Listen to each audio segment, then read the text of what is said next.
Vai começar mais um conteúdo aqui no canal da Start Ecom, mas antes eu preciso te dar 2 recados. O primeiro deles é que a nossa casa de produção de conteúdo da Start Ecom é aqui na produtora 76 em Alphaville.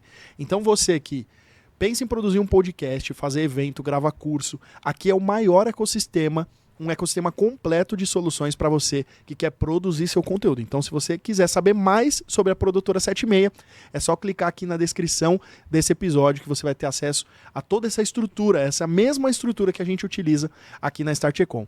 E o segundo recado é que você que é head de e-commerce, diretor de e-commerce ou gerente de e-commerce, se você lidera uma operação de e-commerce, você pode, além de consumir os nossos conteúdos, participar da nossa comunidade.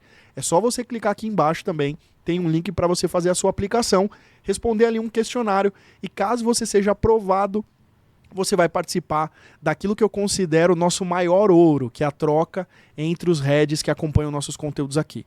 A gente já tem centenas de membros e você tem um grupo exclusivo no WhatsApp.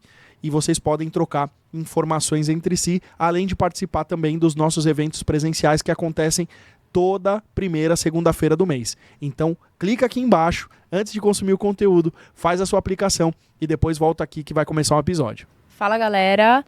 Bem-vindos ao primeiro episódio do Líderes Digitais, o podcast da Start Ecom, a comunidade de heads de e-commerce. Eu sou Juliana Couto, estou aqui com a...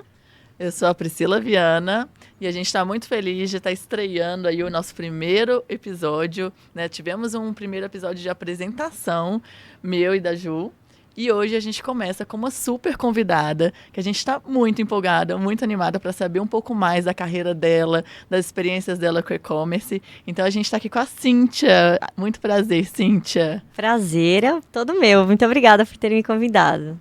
Gente, a Cíntia Prado é gerente de e-commerce sênior da Sanofi, uma super indústria aí, e vai contar pra gente um pouquinho mais dessa trajetória aí profissional, tanto como que você fez pra chegar até aqui, né?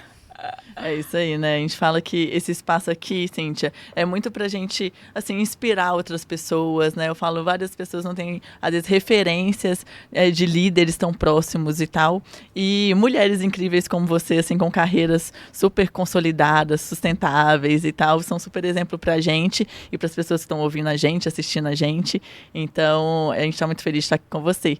E a gente queria que você falasse um pouquinho aí, um resumo aí da sua trajetória, da sua história, da sua carreira, como que você começou nesse mundo do e-commerce e como que... E aí a gente já começa aí falando um pouquinho de liderança também, né? Perfeito. Bom, de novo, muito obrigada realmente por estar aqui. É muito bom fazer parte desse grupo, pessoas muito especiais, né? Eu brinco que quando eu comecei realmente era tudo mato, né? Uhum. Então, eu tenho 25 anos já de carreira e são 18 no e-commerce, indo para 19 agora em março. Eu comecei, na verdade, como web designer. Então, eu criava os sites. Sim. E o primeiro e-commerce que eu criei foi em 2001, que era de uma empresa chamada Santiago e Sintra, acho que eu posso falar, que trabalhava com aqueles GPS mais... não são industriais, mas para medição de grandes territórios, né? Nossa, super técnico, assim, né? Muito, então eu fazia os sites mesmo, né? Uhum. Qual que é a sua formação? Eu sou designer digital. Legal. Bacana. Exatamente. Uhum. E depois eu fiquei um tempo como web designer. Aí o meu primeiro e-commerce também é antigo, gente, da Som Livre. A gente vendia coisas como CDs e DVDs. Caramba! Coletânea de novela. Olha isso, gente! E eu comecei no e-commerce como web designer. Então eu participava da criação do que era a mídia digital naquela época. E-mail marketing, banner, coisas desse sentido. Sim. Aí eu fui para uma outra empresa chamada Videolar, que é aqui em Alphaville, né? Também que foi, a Som Livre foi comprada. Depois eu fui para a operação da Calunga.com. Da Calunga.com eu fui para Centauro.com. E aí eu entrei na indústria. Aí eu fiquei 5 anos na Unilever. Depois eu fiquei 1 ano na Oracle, na parte de tecnologia, né? Sim. Aí passei 2 anos na Rect e tô agora há quase 2 anos na Sanofi. Nossa, Que bastante legal, bagagem, hein? Varejo, indústria e até empresa de tecnologia, né, Oracle? Super incrível. Você começou a sua carreira, então, já no corporativo? Já. Eu comecei como web designer numa empresa pequena, era uma consultoria empresarial, e eu fazia tudo na época, gente. Então, acho que é legal para quem está começando, tá? Vocês que começam aí com estágios em multinacionais, já com ticket de refeição, né? Eu não, eu pagava a conta no banco, porque não tinha aplicativo. Eu atendia a porta, eu fazia site e eu fazia parte também gráfica. Então, quem está começando, gente, abracem as oportunidades aí. Eu acho super Isso bacana mesmo. também começar numa empresa pequena. Quando você faz com menos, você consegue fazer com mais depois, né? Exatamente. Muito fácil depois fazer com todos os recursos. Exatamente. E tem que começar por algo. E eu comecei nessa empresa porque me deram um curso. Olha, a gente Legal. vai te dar um curso de HTML e JavaScript, que era a base para você criar qualquer site. Sim. Então, assim, qualquer oportunidade, né? Se tem alguém começando, abracem a oportunidade, porque é a chance de começar, né? Boa. É isso mesmo. E, deixa eu ver. E quais os seus principais desafios, assim, né, na sua carreira? Eu acredito que, não sei, quanto mais você vai evoluindo aí na carreira, maior vai ficando o desafio, né? Porque o tamanho do peso da sua cadeira. Mas, de repente, não sei se esse foi o seu maior desafio, Sanofi, ou se lá atrás, quando você começou, como que foi para você sentar, por exemplo, na primeira cadeira de liderança? Uhum.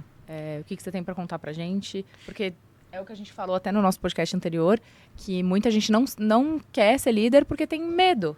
Uhum. Né? Acha que não tá pronto, acha que não tem bagagem suficiente. E como que foi pra você? Olha, eu comecei cedo, assim, eu já era a líder da sala, líder, sabe? Eu já É tinha uma esse coisa natural, perfil, assim. né?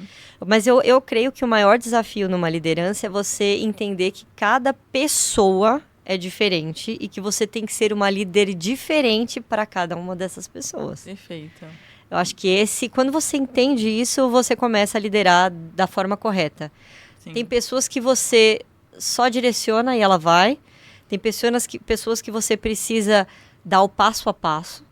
E tem pessoas que gostam muito de sentir que você está ali para abraçar, para dar suporte. Então, para cada funcionário, para cada colaborador ou para cada par, às vezes, você tem que ser de uma forma diferente. Né? Eu acho E aí que ler as depende também da pessoas... maturidade profissional da pessoa também, né? Exato. Depende do cargo e tal. Você deve ter sentido isso também com exemplos de líderes que você teve e tudo ao longo da sua carreira, né? Assim, o tipo de gestão que você precisava deles e de apoio deles, sei lá, no começo da carreira. E ao longo, né, a gente vai evoluindo e tal. E aí como que é esse approach do líder, né? Tem que ir mudando também, né? De acordo com a experiência do profissional e da maturidade do profissional. É uma mistura de tudo. É uma mistura do perfil da pessoa, né? Porque cada pessoa tem um temperamento diferente. Total. Também da função da pessoa. Você não vai tratar uma pessoa extremamente técnica da mesma forma que você trata uma pessoa extremamente política. Não tem Exato. como, né? É, E a questão dos líderes, eu tive excelentes exemplos. Eu acho que isso é muito que bom. bom. Eu ia perguntar isso, se você É. teve líderes que te inspiraram É. a ser como E te você é hoje? apoiaram e te deram, né, esse suporte para a carreira. Sim, Você tem um time hoje? tenho. Hoje eu tenho. Hoje o meu time ele é mais externo em agências do que interno dentro da indústria. Uhum. Mas eu tenho excelentes, posso atestar o nome, da Vinícius e da Joyce. Estou com que saudades legal. de vocês. Olha, Braço direito e esquerdo, né? Exatamente. Ou dois direitos. Nesse estão lá caso. segurando a operação, porque a Cíntia tá de férias, gente. Então eles estão lá, né, segurando a A operação Cintia é toda. mãe, gente. Ela tá curtindo um pouco a maternidade. Exatamente. E eu tive exemplos muito bons, assim, você falou de mulheres, né? Sim. Eu tive uma líder, eu acho que existe uma grande diferença entre chefe e líder, né? Total. Acho que ela vai ficar até surpresa de eu citá-la, mas foi a Luciana Comenali, que foi na Centauro. Ela era, assim, foi um exemplo para mim em muitos aspectos. Ela era muito boa tecnicamente, então ela me guiou para coisas que eu uso ainda hoje no meu trabalho, tecnicamente. E ela tinha essa leitura rápida do ambiente das pessoas. Ótimo. E ela me ensinou isso. Uma frase que eu gostava muito que ela falava para mim era pick your fights. Escolha suas brigas. É isso. Quais são os seus maiores objetivos? Com base nos seus objetivos é que você vai ou não vai comprar as brigas. Isso eu guardo pra mim como um mantra, assim. Ela foi muito boa, realmente. Acho que até na vida pessoal, né? Não Escolha vale suas a pena. batalhas. Exato. Não vale a pena a gente brigar por qualquer coisa. E principalmente com o objetivo em mente. Porque tem pessoas que colocam muito do eu, né? Do ego. E se perdem no objetivo, né? Eu pelo menos eu trabalho para a Sanofi, então o objetivo da Sanofi tem que ser o meu objetivo e não o objetivo da Cíntia. Tem pessoas que eu sinto que se perdem um pouco na liderança porque começa a ser muito ela e pouco a empresa. Eu acho que isso às vezes atrapalha também um pouco o ambiente corporativo como um todo. E como que é o seu dia a dia na Sanofi hoje? Como que é essa operação? Eu não consegui imaginar como que é ali o e-commerce. A gente conhece alguns vários canais, né? Que vocês estão ampliando aí, não só o e-commerce próprio, mas tanto junto com os varejistas, junto com os marketplaces, pure players, brick and clicks, todos os vários canais, até last miles também. Eu fiquei bem curiosa, assim, também, pra saber. É Dorflex, Novalgina, o que mais? Isso, conta pra gente. Vamos vocês falarem. Aí eu não sei se é uma operação própria de vocês ou se vocês têm parceiros e vocês dão E-commerce, apoio para esses parceiros. Como que é? Conta um pouquinho pra gente mesmo. Então a Sanofi, que poucas pessoas conhecem por esse nome, é a indústria que fabrica, como, né, a Gil disse aqui. Então fabrica Dorflex, fabrica Allegra, fabrica Novalgina, acho que são marcas Targifor também, se eu não falar, vão me matar, Interogermina. Qual que é a maior dificuldade hoje, ou o maior desafio, né, da indústria farmacêutica dentro do Brasil? São todas as regras que existem sobre esse tipo de produto, porque é um medicamento.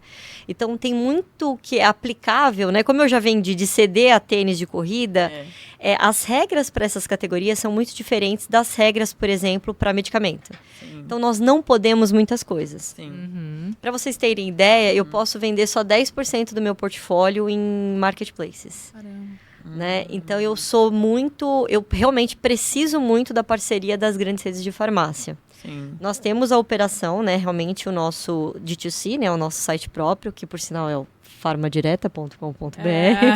Aproveita para fazer Vocês mesmos que operam? Isso, nós operamos. Como funciona no Brasil? Eu não posso operar um e-commerce de farmácia sem ser uma farmácia. Então, nós operamos através de uma farmácia. Quando eu digo farmácia, não pode ser uma farmácia virtual, tá? Tem que ser uma farmácia física, né? O que a gente chama de brick and click mesmo, né? Um brick and mortar, que é tipo tijolo, né? E argamassa mesmo, com um responsável técnico, um farmacêutico que responde por essa farmácia. E lá dentro é um CD de e-commerce? Então, É uma farmácia mesmo. Existe uma farmácia mesmo e existe o centro de distribuição que faz as entregas. Sim, curioso. Sim. É, diferente, né? Você cuida da operação também ou não? Só da parte estratégica? Eu fico mais com a parte estratégica. Quem administra realmente a parte operacional desse site próprio é a farmácia que presta esse serviço para a Sanofi, né? Então, a gente trabalha dessa forma. E outro ponto né, que eu acho que é um pulo do gato aí, que a gente pensou foi, nós não vendemos só produtos Sanofi na Farmadireta, tá? Então, se você for na Farmadireta e precisar comprar uma fralda, um produto de higiene pessoal, ou um medicamento que a gente trabalha, né, na Sanofi Consumer Healthcare, que é a área da Sanofi que vende medicamentos sem prescrição. Né? Mas existem outras áreas na Sanofi, tem Sanofi Vacinas, doenças raras, uma série de outras áreas, né? Então, você vai comprar um medicamento, por exemplo, com prescrição, você vai conseguir comprar no Farmadireta também. Porque a gente sabe que a cesta do consumidor dentro de uma farmácia tem em média de 3 a 7 itens e envolvem categorias que não são só de Sanofi Consumer Healthcare. Então, a gente pensou no consumidor, né? Que é o que eu falo sempre do objetivo maior, para dar uma melhor experiência para o consumidor e não necessariamente para a Sanofi, né? Entendi. Bom, eu quero saber sobre os outros canais que eu até citei aqui, mas a gente estressando um pouco mais esse assunto sobre o e-commerce próprio de vocês. Então, o foco é D2C ou vocês também têm B2B? E aí, minha outra curiosidade, que você já falou que já tem algumas regras, algumas coisas, a gente sabe que... dependendo do segmento, tem esse tipo de regra mesmo. Tem órgãos que regulamentam, né? Eu falo, por exemplo, eu trabalhei com produtos de bebê e era super complicado a gente anunciar produtos que, por exemplo, mamadeira, essas coisas por conta da amamentação e tal, né? Então, a gente não podia fazer ações de marketing, campanhas de marketing, Google e tal, por conta disso. Então, a gente tinha que tomar muito cuidado. E aí, eu não sei, por exemplo, no caso de farma, se você tem algumas restrições com relação a isso. Então, assim, a pergunta é mais isso, assim, vocês têm o B2B também? E quais são as restrições, quais são os desafios aí com relação a essas legislações e o mundo do e-commerce mesmo, né? Porque você A gente veio quer de, vender, de né? Rect, de Unilever, Centauro, onde vende tudo, né? Exatamente. E aí você chegou lá, Com certeza tem Foi- algumas regras mais específicas, né? E tem sim, exatamente, é isso mesmo. Uhum. Quais são diferenças? O que não pode? Basicamente tudo. até pra anunciar. Nada, Banner, tem regras, tem... Tem muitas Você pode regras. usar um Google Shopping, você pode fazer uma campanha, né, de programática, não sei como.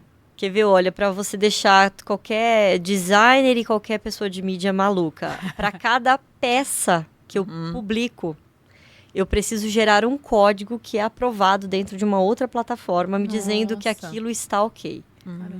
Nós temos um time de science dentro da Sanofi que verifica junto a muitas regras se aquilo é possível ou não possível de ser feito. Sim. Como eu te disse, 10% só do meu portfólio eu posso vender no marketplace, o restante só em farmácia.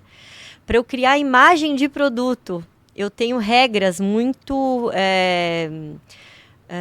assim fortes no Brasil.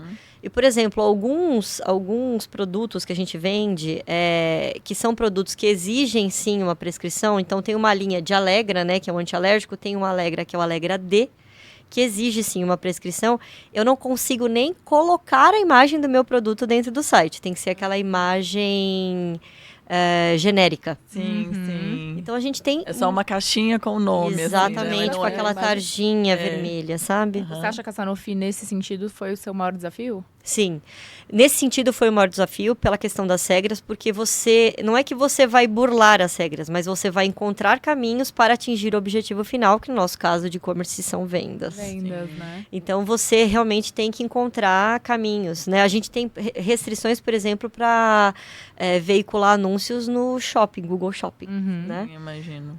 Então, a gente vai buscando formas de, dentro de todas as leis, entregar uma excelente experiência ao consumidor. Porque o nosso objetivo não é que o consumidor se estoque de medicamentos. Não, a gente só quer que ele tenha a solução, a gente quer o bem-estar do consumidor, né? Então, estou tendo uma crise alérgica, como é que eu entrego para ele numa velocidade rápida? Meu filho está com febre, como é que eu entrego uma Novalgina numa maneira mais rápida? Tenho dor, sinto dor, como é que você dá esse bem-estar através de um Dorflex? Então, assim, como é que você entrega esse bem-estar para o consumidor da melhor maneira possível, né? Dentro de todas as regras que atuam sobre o Brasil. Sim. Eu acredito que a entrega rápida é o maior diferencial, né? E é o mais atrativo para os consumidores. É como alimento, né? Sim, A gente sim. veio de alimentos, bebidas. É realmente um produto. Quer que entrega rápido. Quer que entregue rápido. A gente tem até uma matriz que é super interessante, porque alguns produtos os consumidores se estocam.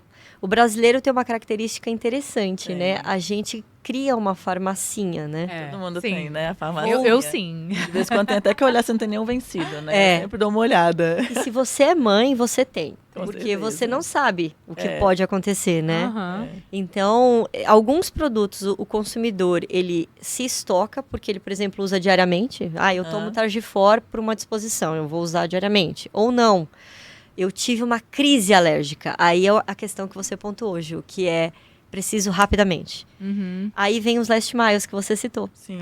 Então, os last miles e algumas farmácias que agora têm entrega rápida são nossos parceiros principais para algumas categorias, né, de medicamento.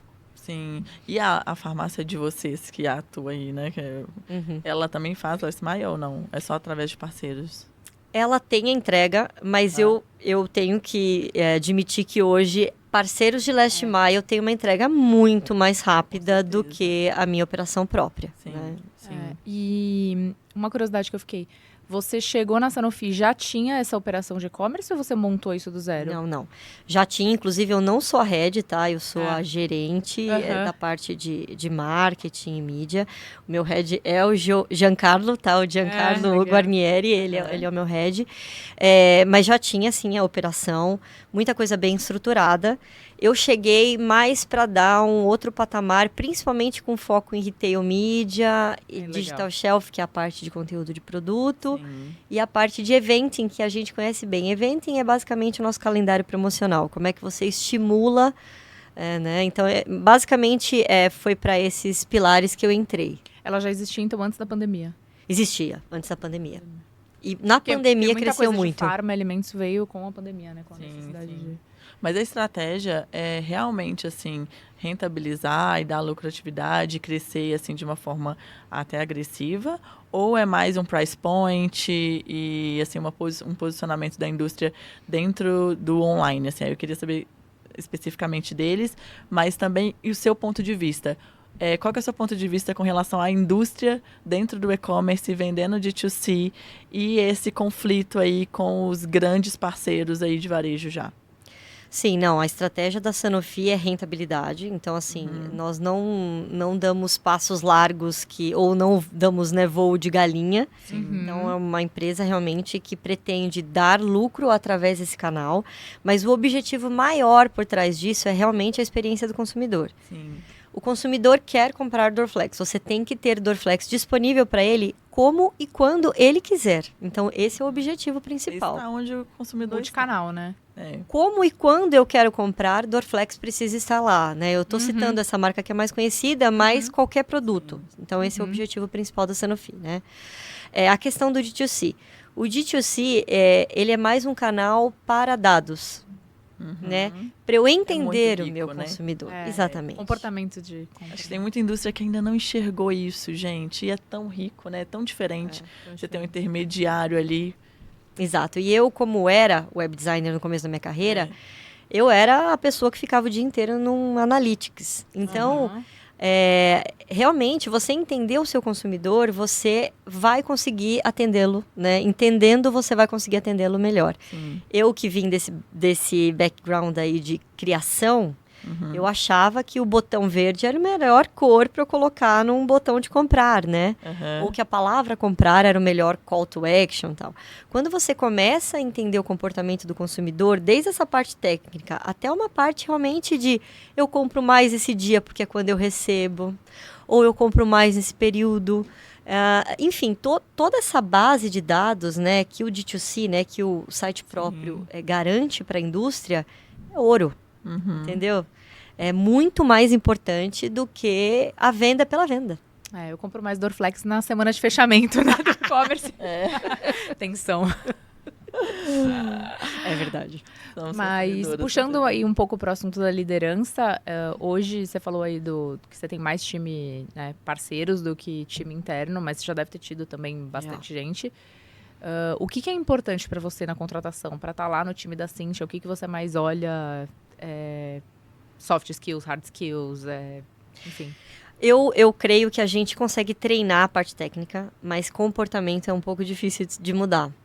Para trabalhar comigo, a pessoa tem que ser ágil e tem que ter paixão pelo que faz. Eu não gosto de pessoas que vão desmotivadas ou que... reclamona.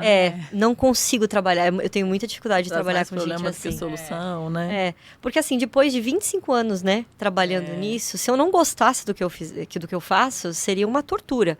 Então, se a pessoa trabalha comigo desmotivada, uma hora isso não vai dar certo, né? Então, tem que ser pessoas que gostam muito. E esse comportamento de dor de dono, me chama muita atenção. Eu gosto muito de pessoas que trabalham numa empresa como se fosse a empresa delas, sabe? Eu tenho uma pessoa que trabalha na Sanofi que eu gosto muito, que ela fala assim, que ela prefere segurar um louco do que empurrar um burro. E é verdade, gente, eu gosto muito. E a parte técnica, você ensina. Porque eu estou constantemente aprendendo. Eu duvido que tenha alguém que possa dizer, eu sei tudo de e-commerce. Né? Você é paciente? Eu já fui mais impaciente. Com a maternidade, eu ganhei uma paciência, gente, que eu não tinha. Foi muito positivo para mim. Para ensinar, né? Exatamente. Que ótimo. Agora eu sou paciente. Eu queria puxar um tema que você comentou assim por alto e que eu acho que já não é de hoje, mas está muito em alta, que é retail media. Sim. Vocês trabalham lá? Como que é? Você aprendeu lá? O que você... Olha, na verdade, eu aprendi muito na vivência. A gente trabalhava uma coisa chamada mídia cooperada na Centauro, que era quando a indústria falava, olha, eu quero ter mais visibilidade. Porque nos primórdios, o que a gente fazia? O e-commerce vende do que mais vende. Quando você é varejo, você vende do que mais vende. Você tem a sua curva B lá de produtos, né? E você vende do que mais vende. Tem um portfólio muito grande de uma indústria, você vai nos nos itens que mais vendem e nem sempre você tem a oportunidade de falar do que menos vende, porque você precisa entregar o fechamento, como disse a Ju aqui. Mas, quando você está no outro lado da cadeira, é difícil, porque você tem que dizer para o seu varejo, para o seu parceiro, que os outros itens do portfólio, às vezes, têm uma margem melhor do que aquele que está vendendo sempre. E você precisa estimular aqueles, entre outras, outras variáveis. Então, eu comecei lá na Centauro com isso, né?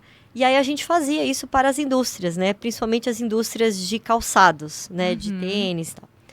Depois, quando eu fui para a Unilever e sentei no outro lado da mesa, eu senti a dor. Bem isso aconteceu bem comigo também, que eu fui muito de varejo e depois fui para Bauducco. Então eu senti super isso.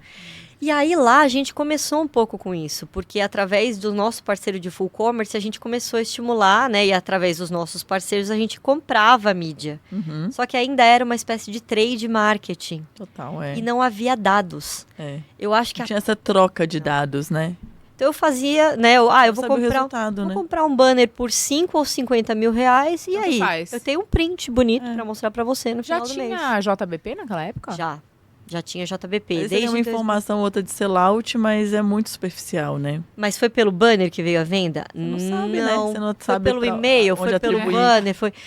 Era um chutômetro, né? E como eu estava no varejo antes, desculpe, eu sabia onde vinha cada venda, né? Porque quando você está no varejo, você sabe a origem mídia lá de tudo, né? Me dava um desespero tá na cadeira da indústria, porque eu sabia muitas vezes que a pessoa estava me... Sim, mas estava só vendendo espaço. Mas você concorda que, pensando em indústria, é muito vantajoso trazer alguém do varejo que tem essa visão? Foi isso que a minha líder na época da Unilever fez. Ela trouxe duas pessoas do varejo, porque ela sabia, né? E ela tinha vindo de um varejo também. E aí quando eu sentei, quando veio a pandemia, na verdade, eu acho que foi a grande mudança, Ju, porque na pandemia as pessoas tinham que comprar online. Então, a maioria das pessoas que iam num buscador para encontrar um produto começaram a ter afinidade com alguns varejos ou alguns marketplaces específicos. Ou até alguns last miles específicos. E esses varejos que fizeram bem o trabalho, eles fidelizaram o consumidor. E aí o consumidor, ele deixa de ir no buscador para encontrar o produto e vai já no canal de vendas que ele gosta, né, preferido. Outra mudança que foi, assim, muito importante para o retail media de fato existir foi o ponto de hoje eu poder ir no meu iPhone e dizer que eu não quero ser rastreada. Então, os profissionais de mídia, e não existe e-commerce sem mídia, né, gente? Não existe. Os profissionais de mídia, né, e de marketing começaram a ter que lidar com essa restrição de que a audiência que eles tinham dentro de veículos de mídia mudou muito. Ela não é mais tão qualificada. Então, é muito mais fácil você vender o seu produto para quem já compra dentro daquele varejo. E os varejos começaram a entender que com um grande parceiro norte-americano que já tinha um retail media super bem estruturado, eu não vou fazer propaganda dele aqui, se eles não estruturassem uma base de retail media que trouxesse dados, não só de comportamento como de venda, e uma plataforma onde o próprio profissional de mídia pudesse fazer o bid, eles ficariam para trás. Então, hoje a gente vê uma mudança muito grande no mercado. A gente vê farmácias super bem estruturadas no modelo desses marketplaces internacionais aí. Que bacana. Que legal. Eu acho que foi muito puxado por esse daí, né? Exatamente. Eu falo que ele é exemplo em tudo, né? Eu falo sempre a gente vai estar um pouquinho uns passos atrás dele. Mas ele é um exemplo realmente mesmo. E assim, o que você... Assim, se você fosse orientar, assim, profissionais que estão na indústria hoje, que querem desenvolver o e-commerce e tal...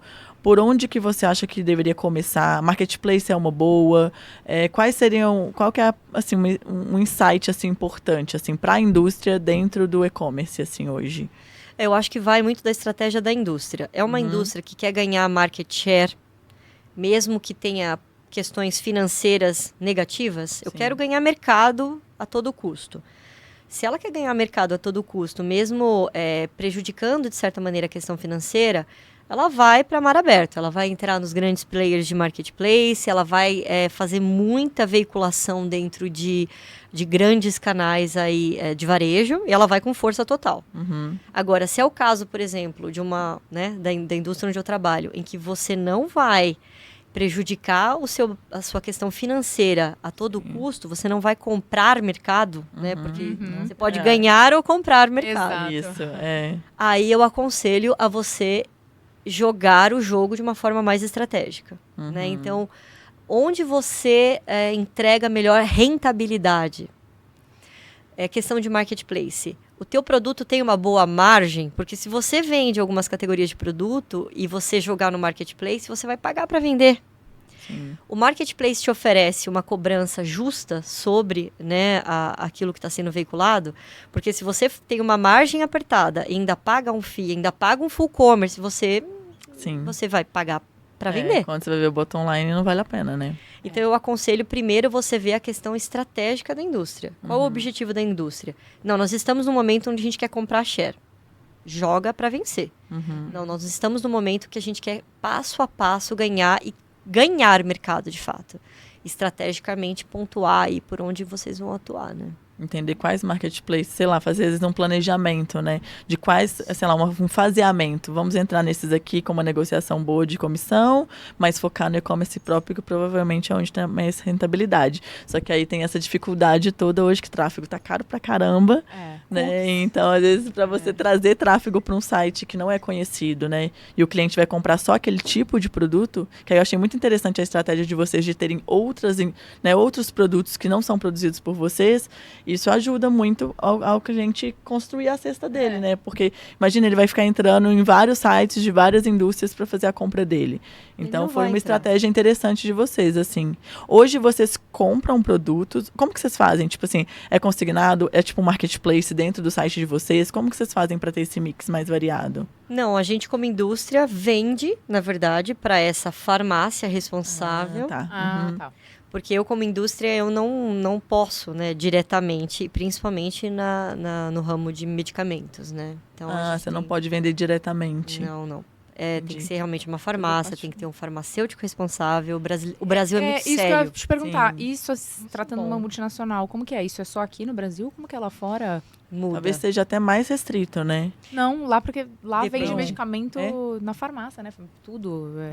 Estados Unidos é o mercado, a farmácia, né? Então, nos Estados Unidos, por exemplo, se você for comprar medicamento no marketplace nos Estados Unidos, você vai conseguir. Sim. Agora, tem países que são mais rígidos do que o Brasil. Tá. Bem mais Eu vejo, rígidos do que o recentemente eu viajei para a Europa, é super difícil de comprar medicamentos que eu já comprava aqui. Na Alemanha, aí, por exemplo. Não sei se foi Alemanha, até em Portugal mesmo, Itália, Portugal, difícil de comprar. Assim, o meu médico me indicou uns remédios que eu comprava aqui sem receita e lá de jeito nenhum, assim, sem receita. E você enxerga alguma evolução, assim, se é que a gente pode chamar de evolução aqui no Brasil, nesse sentido, de ser um pouco mais aberto, mais liberal ou não? Eu acho que o Brasil é muito responsável, tá? Um elogio. Isso é bom, eu acho, assim, não é uma reclamação. Ponto positivo. O Brasil, ele é responsável porque medicamento é algo sério, né? Você não vai dar qualquer tipo de medicamento para o seu filho, ou vai ingerir qualquer tipo de medicamento. Então, assim, o Brasil, ele é muito sério, muito coerente. O que eu vejo agora é possibilidade de, com todas as regras corretas, você abrir mais canais de venda. Isso a gente vem pleiteando, né? Porque nada impede, por exemplo, de uma farmácia que tem uma loja física entrar dentro de um marketplace e vender esses produtos, né? Não há muita diferença, né? Mas ainda não é possível fazer isso para algumas categorias. Mas eu vejo com bons olhos, assim. Eu acho que a gente está no meio termo, sabe, Ju? A gente não é nem liberal demais, onde as pessoas podem se automedicar e isso virar um problema. Claro. E nem rígido demais, para que também as pessoas não tenham acesso, né? Então, eu acho que a gente está no meio termo. O Brasil está no meio termo. Legal. Eu tenho uma curiosidade, assim, mais uma curiosidade, Cíntia. Você que também é designer e tal... eu vejo também a indústria ainda se adaptando na questão de arte mesmo. Ou um criativo, ou um banner mesmo de site, ou sei lá, uma arte para um CRM, para um e-mail marketing e tal. Eu vejo, às vezes, que elas são muito quadradas, assim.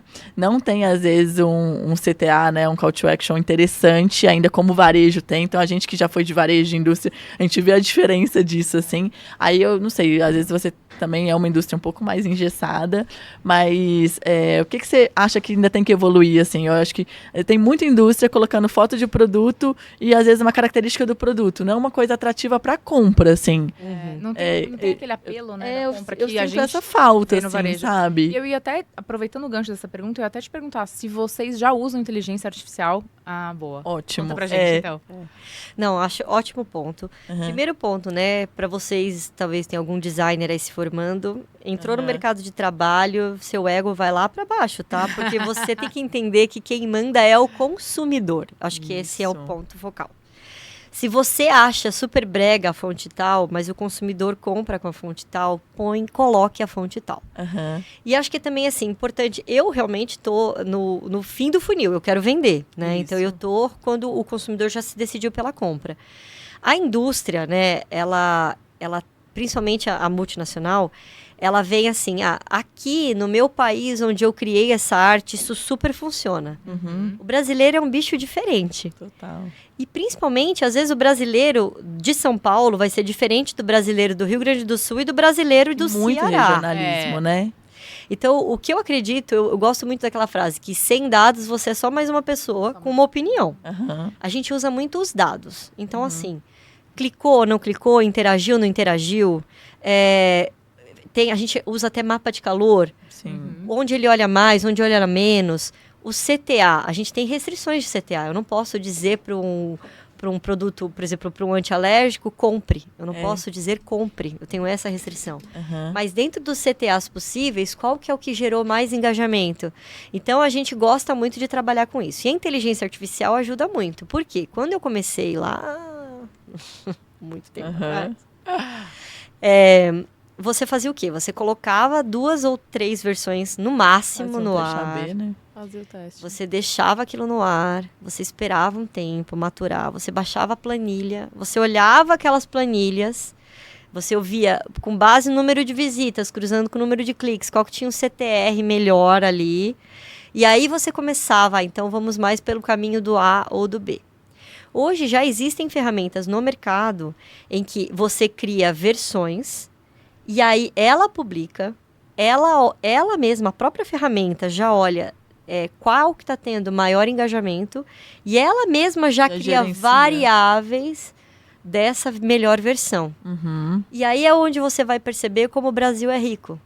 Que algo que funcionou no Sul não necessariamente é o que vai funcionar em São Paulo e não necessariamente é o que vai funcionar, às vezes, em Minas Gerais. Uhum. Sabe? Algo, às vezes, que funciona nas grandes capitais não é que vai funcionar no interior das capitais. Então, a inteligência artificial, ela dá velocidade pra gente, agilidade, né? Para esse trabalho mais operacional, né? E um analítico simples, né? Que é clicou, não clicou, interagiu, comprou, não comprou. Sim, ótimo. É bem interessante isso mesmo. Eu falo muito de regionalismo, gente. A gente são vários Brasis dentro de um só, não é? Exatamente. Eu acho que a experiência de compra é muito diferente, né? Dentro do Brasil, nos canais diferentes, né? Quando você fala de marketplace, você fala de e-commerce próprio, você fala de indústria, fala de varejo. A experiência de consumo sempre tem ali uma coisinha diferente, né? Que só os dados vão te ajudar a mapear e são muitos usar dados. aquilo a favor. Por isso que a inteligência artificial nos ajuda, porque são muitos dados, né? Eu lembro que quando eu estava na Calunga, a gente fazia o quê? A gente olhava, a maior abertura foi às 9 horas, então vamos mandar o e-mail marketing às 9 horas. Mandava para todo mundo daquela base às 9 horas. Sim. Hoje tem robozinhos dentro dos sistemas, né, de disparo, não só de e-mail, como até de WhatsApp, né? Que olham como a Cíntia interage com aquela mídia. Porque a Cíntia pode abrir e-mail às 6 da manhã porque ela é mãe, mas talvez a Ju, né? E talvez você abra e-mail às 9 da noite. Então, esse tipo de inteligência artificial simples já está há muito tempo no mercado e ajuda muito, porque você atende a expectativa do consumidor. E tem outra coisa, né? Eu imagino que você, para comprar roupa, compra de um jeito. Para fazer mercado, você verdade. tem outro comportamento. Outro comportamento. E para farmácia, outro comportamento. Total. A gente parou de tentar forçar o consumidor a se adaptar ao que a gente queria. A gente começou a ir no caminho do que o consumidor faz. Então, se o consumidor compra medicamento diferente do que ele compra roupa, eu não vou tentar fazer ele comprar medicamento como ele compra roupa. Eu vou deixar e estar disponível para ele da forma que ele quer comprar medicamento. Eu acho que esse é o maior desafio. E a inteligência artificial ajuda a gente, porque são muitas variáveis, né? Sim. Regional, pessoal, categoria, são muitas variáveis. Com certeza. Essa parte dos dados que você tem reforçado aí também, acho que é super importante para a indústria ter mais dados, cada vez mais personalizado. A gente fala, antes a gente fazia CRM muito baseado em dado demográfico e tal. É tão superficial isso, né? Você coloca todo mundo num bolo só. E é isso. Às vezes um consumidor, ele tem vários comportamentos de consumo diferentes, né? E você também fica responsável pela área de CRM lá? Vocês fazem estratégia de CRM? E o que vocês usam lá hoje, assim? Sim, eu não sou a única responsável, tá? Tem muita gente responsável, muita gente que me ajuda, mas realmente eu fico na ponta, coletando essas informações, principalmente de todas as marcas, né? Então, de todos os líderes das marcas, para atender melhor, né? De acordo com todos os insights que eles têm já de comportamento do consumidor. Sim. As ferramentas que a gente usa muito por meio das nossas agências. Eu não vou fazer propaganda aqui, né? Já falei que eu trabalho na Oracle, mas a gente trabalha com diversas ferramentas, mas muito com foco no objetivo. A ferramenta, ela é um enabler. Né? Eu acho que a gente tem pessoas que focam muito nas ferramentas e pouco no objetivo final. Às vezes você não vai precisar de uma Ferrari para dar a volta no quarteirão, e às entendeu? vezes você nem sabe dirigir a Ferrari, né? Às vezes o pessoal vai construir uma área de CRM e já quer usar tudo, né? E às vezes nem o e-mail marketing faz, né? Então, Coloca uma super ferramenta e não tem ninguém marketing treinado vende, pra né? isso. E vende bem, né? Gente, e-mail marketing, eu sou bem super a favor de feito, e-mail marketing. Você precisa de e-mail pra tudo hoje, pra se cadastrar no Uber, no iFood, aonde for. ainda vende, viu? E-mail marketing. Mas assim, além de e-mail, vocês trabalham, sei lá, WhatsApp, trabalham outros canais também? Ou? Sim, todos os canais. A gente tá desde na TV até TikTok. Então, Que legal. vocês vão encontrar a gente aí em todos os canais. E cada vez mais, viu, gente? Vocês vão ver. Que legal. O marketing é uma área separada. Sim, o marketing é uma área muito bem estruturada, tá? Na Sanofi. Tem uma diretora, né, de marketing. Depois nós temos heads de categoria. E aí cada head tem os seus líderes de marca. Então é uma estrutura bastante robusta. E eu fico só coletando, né? Primeiro o direcionamento estratégico de cada uma dessas marcas. Eu sou responsável por fazer acontecer tudo o que eles compreenderam, analisaram, coletaram na ponta para que eles comprem, né? Para que os consumidores comprem nos canais digitais. Então é basicamente essa a minha maior função. Simples, né? Você estudou alguma coisa específica de e-commerce para estar aqui? Você está em constante estudo, atualização? Como é que é essa parte? Sempre. Olha, eu fiz uma série de... No começo da minha carreira, eu fazia muitos cursos extremamente técnicos, né? Depois eu participei de alguns cursos mais focados realmente em pessoas, em liderança. Fiz alguns que foram, assim, mudaram a minha cabeça. Eu fiz também, depois do meu curso, eu fiz um MBA, porque eu tinha que sair da área técnica e ir para a área de vendas, de gestão e vendas. Então, eu fiz um MBA, o MBA em branding, né, em gestão de marcas, porque eu já mirava um pouco nisso. Depois, eu também fiz uma especialização no Chile, foi muito boa para mim, em negócios internacionais. Você foi por alguma das marcas ou não? Não, na verdade, eu fiz quando eu tinha 25 anos. Que legal. Isso que eu falo, gente, estudem antes de ser mãe. Família. Estudem. Estudem muito. E eu ainda estudo. Invista na sua carreira, né? Porque tem muita gente que fica esperando também, Não. sei lá, a empresa não me dá curso e tal. Gente, eu falo, gente, você tem que fazer a sua carreira, você que é responsável, né? Isso. Procura saber, conversa com outros profissionais, pergunta seu líder, né? E realmente invista. Então, você pôde fazer isso, né? E eu adoraria poder estudar de novo. Se eu puder. E eu acho que às vezes a pessoa, de repente, não tá numa fase aí que não tem uma condição e tal, mas informação a gente tem em qualquer lugar. A gente tem ouvindo podcast no Spotify, fácil, no YouTube ou no cursos grátis, então não dá pra ter desculpa, né? Mas eu vou dizer que com quem eu mais aprendo são com vocês, assim, sabe? Profissionais, porque a pessoa, a prática, né, a vida real, né, das pessoas que estão no mercado é o que te ensina de fato. E vale a gente reforçar aí a nossa troca diária lá na comunidade, né? Muito rica. Que a gente tem uma troca bacana, riquíssima, de insights, de dúvidas, de dicas. De muito alto nível. Então, acho Eu, que é por muito exemplo, bacana. vou ouvir esses podcasts indo pro trabalho, porque você Aham. aprende, gente, Com né? certeza. Você vai ouvindo, nossa, que bacana, nunca tinha pensado nisso, nossa, que interessante. Eu tô aprendendo aqui sobre farma. Total, Então, eu total. espero aprender Super com você. diferente. Cíntia, eu falo assim, a área de mídia é muito test and learn, não tem muita receita de bolo.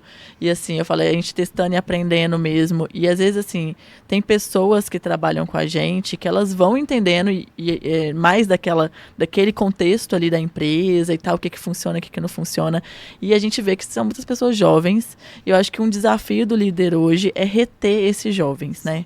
Eu falo que eu, de experiência própria, uma coisa que funcionou muito bem para mim é dar uma visão de longo prazo para eles, assim, do que é essa área, o que a gente quer com essa área, quais são as estratégias de longo prazo, para dar uma visibilidade para eles de futuro, assim, porque às vezes eu acho que as empresas mostram muito aquele dia a dia, aquele mundinho ali, e aí por uma coisa ou outra, né, tipo, vislumbra uma outra empresa, uma outra marca, e aí a gente já perde um profissional que, além de ser um profissional bom, é um profissional que às vezes tem informações legais, que está construindo um negócio legal ali dentro do e-commerce, né?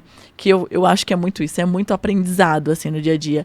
E aí, o que você dá de dica aí para líderes, para reter, principalmente essa galera mais nova e tal?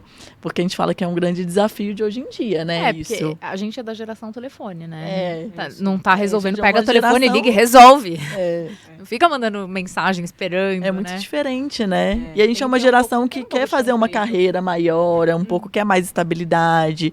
Acho que hoje eles são mais soltos, assim, né? Mais desprendidos. Eles querem, Então, são muito imediatistas, eu sim. acho, né? E às vezes o profissional, eu acho que leva muito isso, né? Tipo assim, a informação, o conhecimento, né? Principalmente de áreas que são muito específicas, assim, né? Não, ótimo ponto, assim, excelente. Você tem que entender também as gerações, né? É. Eu tenho muito orgulho de dizer que eu tenho funcionários Aham. que estão em posições muito mais altas do que a minha hoje. Que legal, né? E eu tenho orgulho deles, assim, porque É. era nítido que era um talento, sabe? Sim. E eu tenho orgulho, eu fico acompanhando no LinkedIn. Você quer que voe mesmo, que a pessoa Sim. voe. Com certeza você contribuiu pra caramba, né? pra isso. Espero, né? Espero. Esse é o ter- papel do líder, né? Exatamente. Você, de certa forma, você está criando ali um discípulo, né? Exato. Sim. Para crescer. E eu acho importante esse ponto, né? A minha geração era uma geração, né? Eu que tenho 42 anos, era uma geração muito assim. Você tem que criar uma carreira para você ter a sua família, pagar suas contas, né? É. E viver bem. Era isso. A geração de hoje, ela busca propósito. Então, isso que você falou, você não Isso. pode dizer para a pessoa, olha, hoje você vai abrir o Excel, você vai preencher aqui, você vai fazer isso e acabou. Uhum. Por quê? Eles querem entender o porquê, É. a razão e o propósito por trás daquilo. Uhum. Que eu acho muito bacana. Uhum. Então, quando você diz para um estagiário, né, olha, você está fazendo isso, mas você vai, talvez, ajudar uma mãe que está desesperada com um filho com 40 graus de febre. Sim. Ou você vai fazer isso, mas você vai ajudar uma pessoa que está achando que está gripada e, na verdade, está passando por uma crise alérgica gravíssima, né? E que pode gerar sérios problemas. Quando você mostra que você está gerando bem-estar, no meu caso agora, né, na Sanofi, o estagiário, ele vai preencher a planilha. Uhum. Porque aí ele sabe que aquilo tem um propósito por trás. E uma coisa que eu acho muito bacana da nova geração, né? Falou-se muito aí uns 2 anos atrás do metaverso, e teve uma pessoa que me explicou o metaverso de uma maneira que eu nunca esqueci, né? A geração dos meus pais era uma geração focada em ter. Então, eu tenho um carro, eu tenho uma casa e eu tenho uma carreira. É, A minha geração é uma geração um pouco mais de experiência. isso. Eu vou pagar mais caro por esse restaurante, não pelo prato, mas pela experiência que ele me proporciona. Perfeito. Essa geração de hoje, né, que é a da minha filha e dos estagiários, né, é uma geração que mescla os dois. Eles querem ter dentro de uma experiência. Então, eu tenho hoje essa carreira aqui na Sanofi, Uhum. porque eu estou proporcionando ou vivendo essa experiência. Mas amanhã pode ser que eu vire blogueiro. E depois de amanhã pode ser que eu vire, sei lá, qualquer outra coisa. É, Eles aprendem e reaprendem numa velocidade muito muito rápida. rápida. São muito adaptáveis, né? Então, eu acho que vai do líder entender. É claro que você não vai mimar, né, o seu funcionário. A gente tá para entregar lucro para uma empresa, mas Uhum. você vai entender qual que é o grande forte dessa pessoa. que faz os olhos dela brilharem? Às Isso. vezes não é nem com você, e você vai ter que ter a humildade de dizer, cara, você é excelente, mas você tem que ir ali, ó. Você tem que Tá na cadeira errada, né? E aí sim você consegue guiar aquela pessoa, né? E se você não tem brilho nos olhos, esquece que Se o líder já não tem isso, né? essa geração é muito do que você faz e do que menos do que você fala, Sim. né?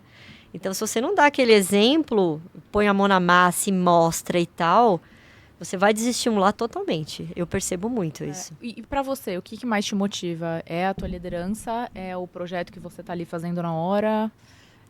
Não sei. É que ela citou muito É. isso, que ela tem o brilho nos olhos, a vontade de brilho nos fazer e olhos. tal. O que é que te Eu dá amo isso? aprender, gente. Assim, eu adoro. E se eu pudesse ser, sabe, estagiária de novo, se eu pudesse sentar estudar de novo. Então, eu acho que o que me motiva é o fato de você nunca ter a receita do bolo. É. De você estar sempre descobrindo uma verdade, de você estar sempre aprendendo.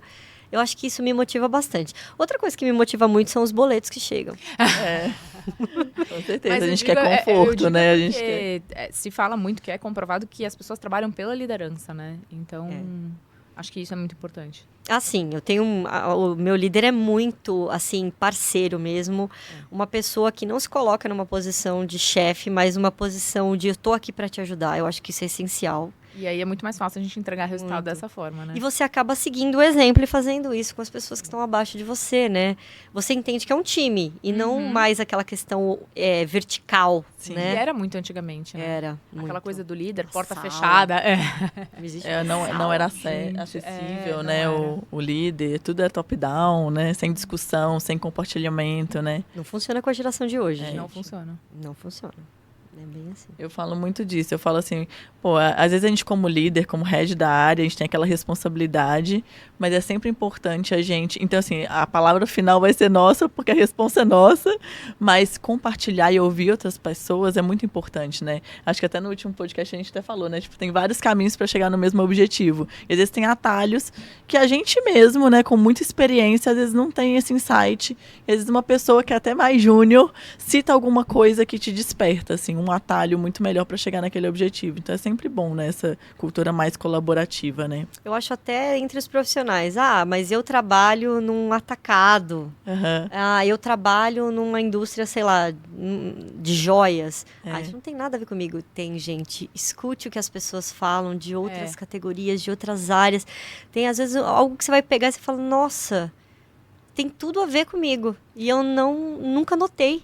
E a gente, assim, que já passou por bastante categorias, você entende que tem as particularidades ali da moda, que tem uma foto, mas, sei lá, você vai comprar um sapato, tem que ter um provador, um virtual, enfim, tem coisas mais detalhes, mas no fundo é o que você está falando. O que você aprende, você vai adaptando e levando para as outras. Por exemplo, experiência do cliente, enfim, tem várias coisas que é unânime. Exato. Que é aquela questão, a gente gosta muito de discutir, de ser humanizado, mas tem decisões que é sim ou não e são binárias e são mais rápidas, né? E se você não tiver também essa capacidade de julgar o que pode ser discutido e o que precisa ser decidido, você fica buscando o ótimo e não entrega nem o bom, né? Então, eu acho que também isso vem um pouco do profissional de e-commerce, ele é mais ágil, né? Total. Você se adaptou bem na indústria? Pensa em voltar pro varejo algum dia? Pensa em empreender? Olha, eu já pensei sim em empreender, porque eu sou casada com um profissional de saúde e eles meio que são todos empreendedores, né? Cada vez mais agora, né? Não eram tanto, agora estão mais, né? Mas eu não sei se eu empreenderia no ramo de e-commerce.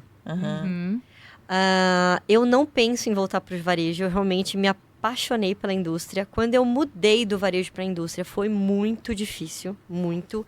Principalmente para eu desacelerar e para eu entender que os relacionamentos dentro da indústria são muito mais importantes do que no varejo. O varejo, ele é mais rápido, né? É isso que eu ia te perguntar. O que muito você sentiu dinâmico, né? Eu acho que o que eu mais senti foi a questão de rapidez e possibilidade de erro. Sim. No varejo, você entrega o hoje. Como você tem que entregar a venda do hoje, você vai acertar e errar hoje. E você vai mudar as coisas hoje. Na indústria, pensa-se muito a longo prazo. Então, a longo prazo, você não pode, primeiro, acelerar tanto as áreas, as pessoas, os processos, e você vai ter que se adaptar a eles. E se adaptar a eles envolve se adaptar às pessoas que estão por trás desses processos. Sim. Então eu cheguei já querendo dar pé na porta. E aí, calma, respira. Mas a gente não vai... Não, você não vai vender mesmo, mas Demorou é muito assim tempo que pra você se funciona. adaptar?